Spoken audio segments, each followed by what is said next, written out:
The ban the Galactic Union passed the law without debate. Article 74C, they called it. A universal ban on warships built by developing species, especially humans. Earth was still considered too young to understand peace, they said. Too aggressive. To be trusted with power. No one from Earth was invited to the meeting. Captain Reed sat in silence, watching the transmission from the Galactic Council replay again and again.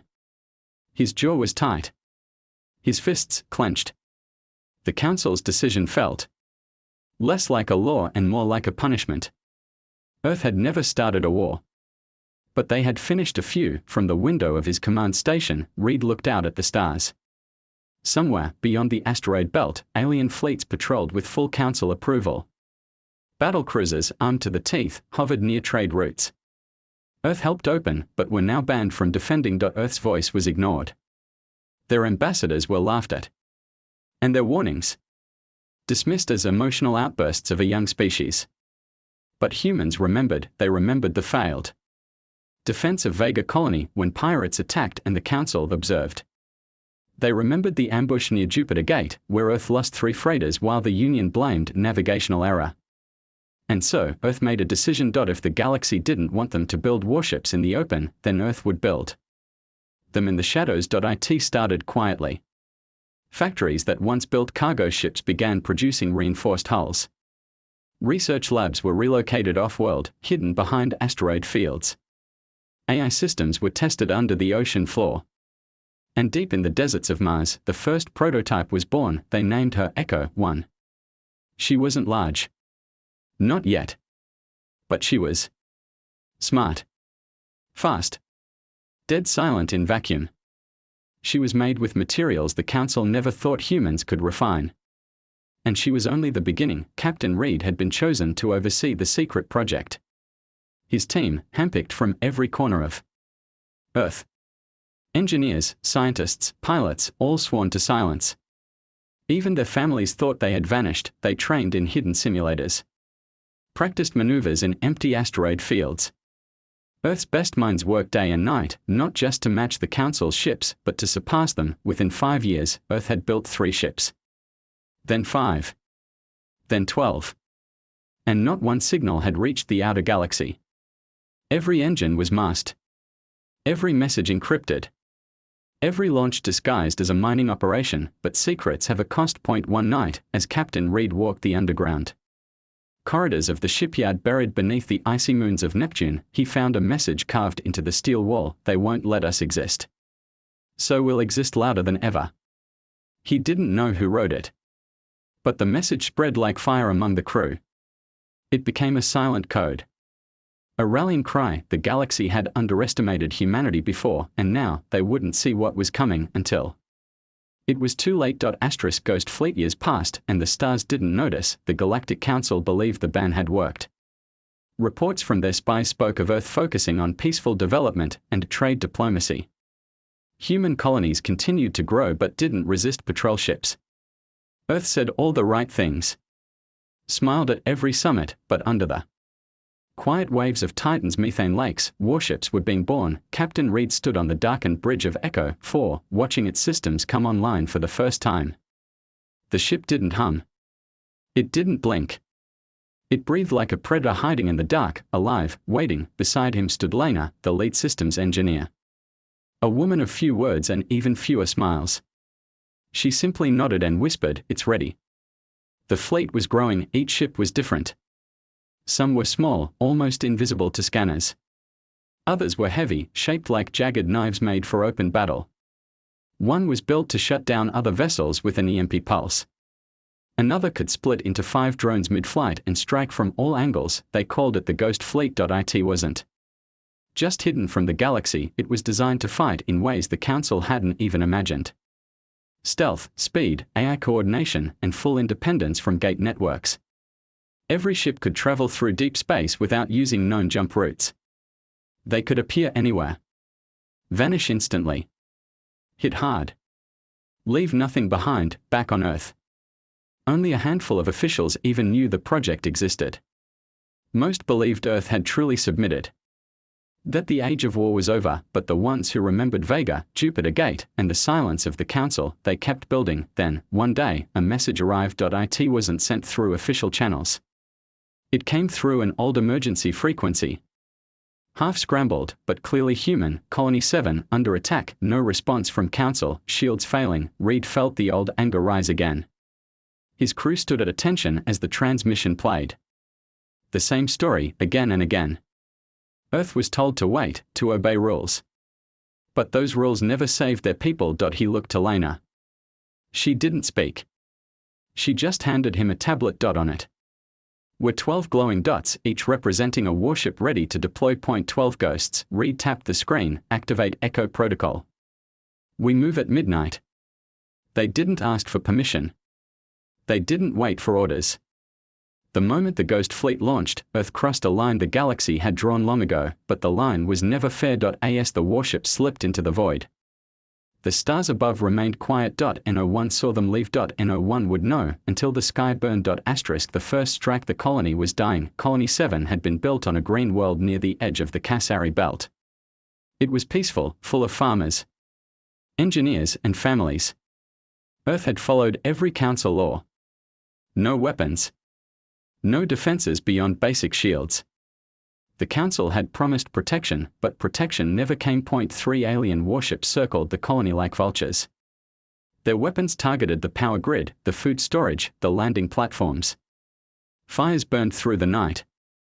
The attackers sent no warnings.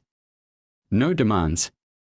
Only silence, then destruction. From a distance, the council watched. But they did not move. They blamed pirates. Said their forces were too far. Said Earth should be patient.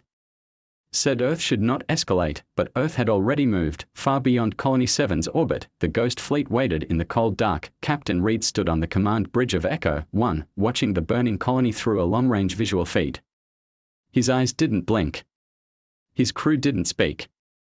Every ship in the fleet was in position. This was their first real test.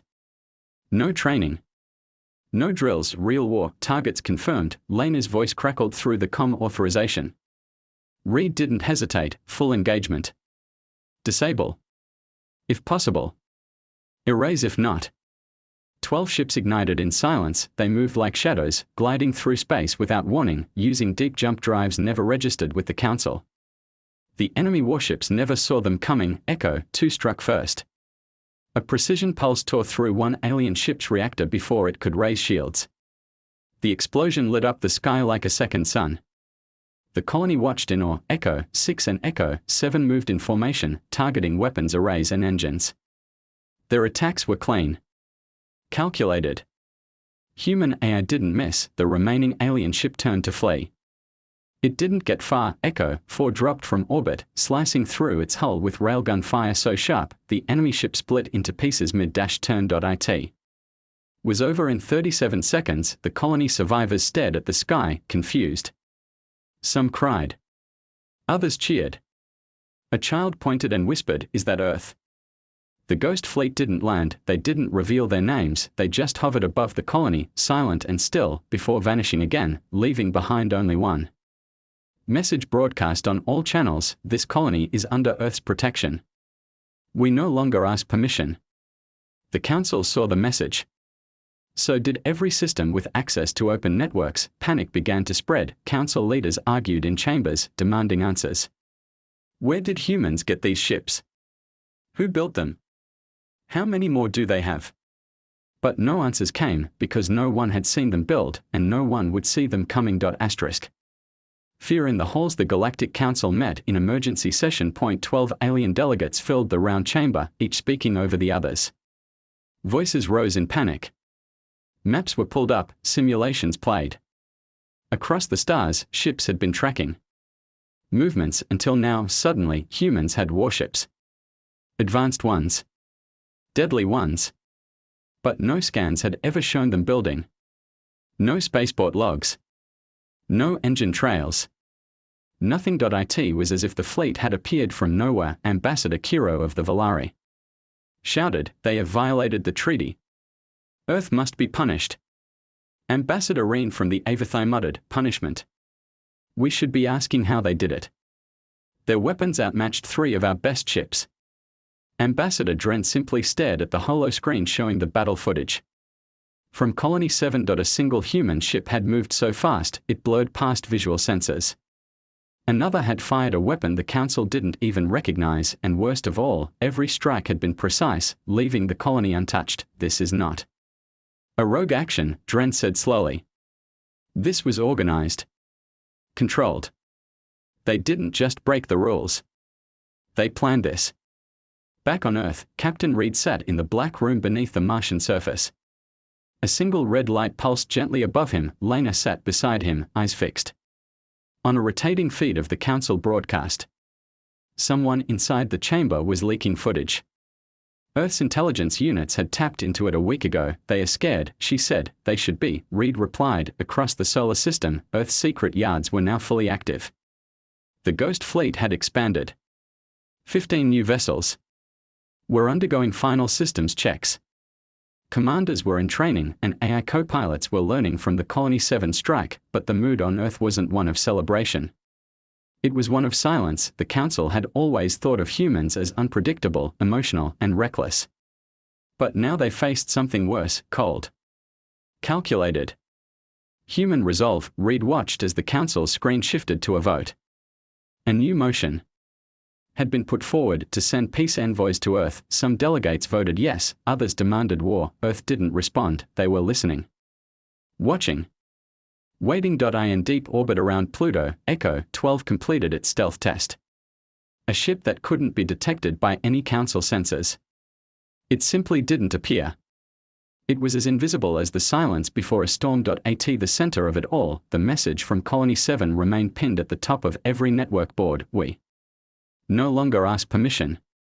And now, every world knew what that meant. The humans were no longer following the galaxy's rules, they were writing their own. The Shadow War begins. The galaxy's leaders sat uneasy. The Council was fractured. Some still hoped for peace.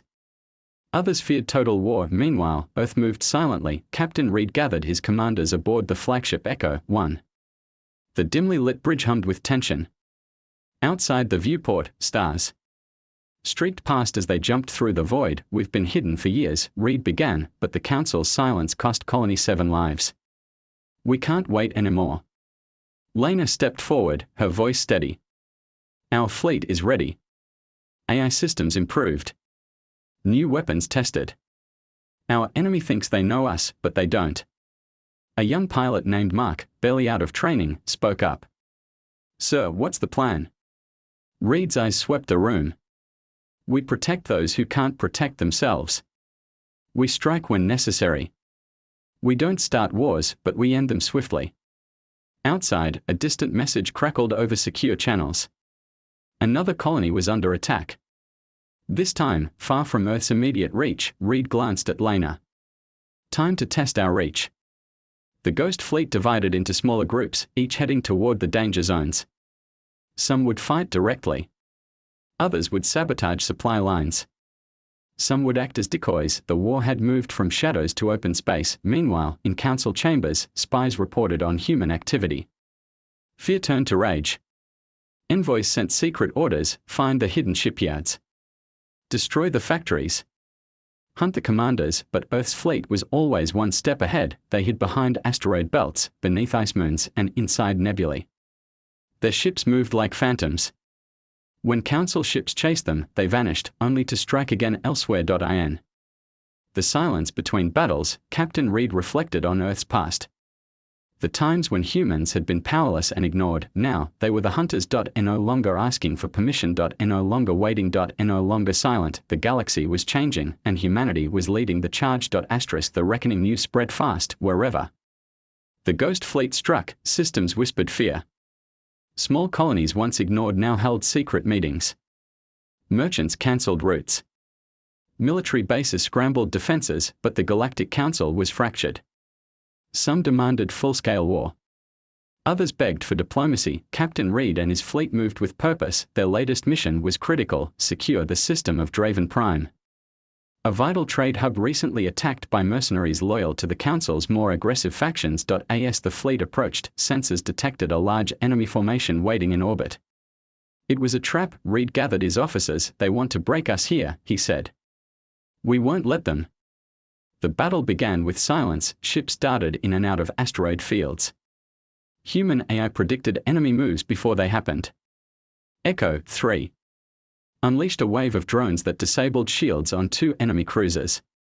Echo 7 struck the lead warship's engines with pinpoint accuracy. The enemy fired back, but human ships used unexpected tactics, turning invisible, attacking from blind spots, and using electromagnetic pulses to scramble enemy sensors. The fight lasted hours. By the end, the enemy fleet lay in ruins, but the cost was heavy. Echo 9 suffered damage and drifted in space. Its crew working desperately to repair critical systems. Back on Earth, news of the victory was met with quiet pride. Still, no public celebrations. No fanfare. The war was not over. Captain Reed stood alone on Echo 1's observation deck, looking at the stars. He whispered, "They banned us. But we built a fleet. They ignored us, but we fought back. Now, the galaxy will remember." Behind him, Lena joined, her eyes tired but fierce. "Tomorrow, we fight again."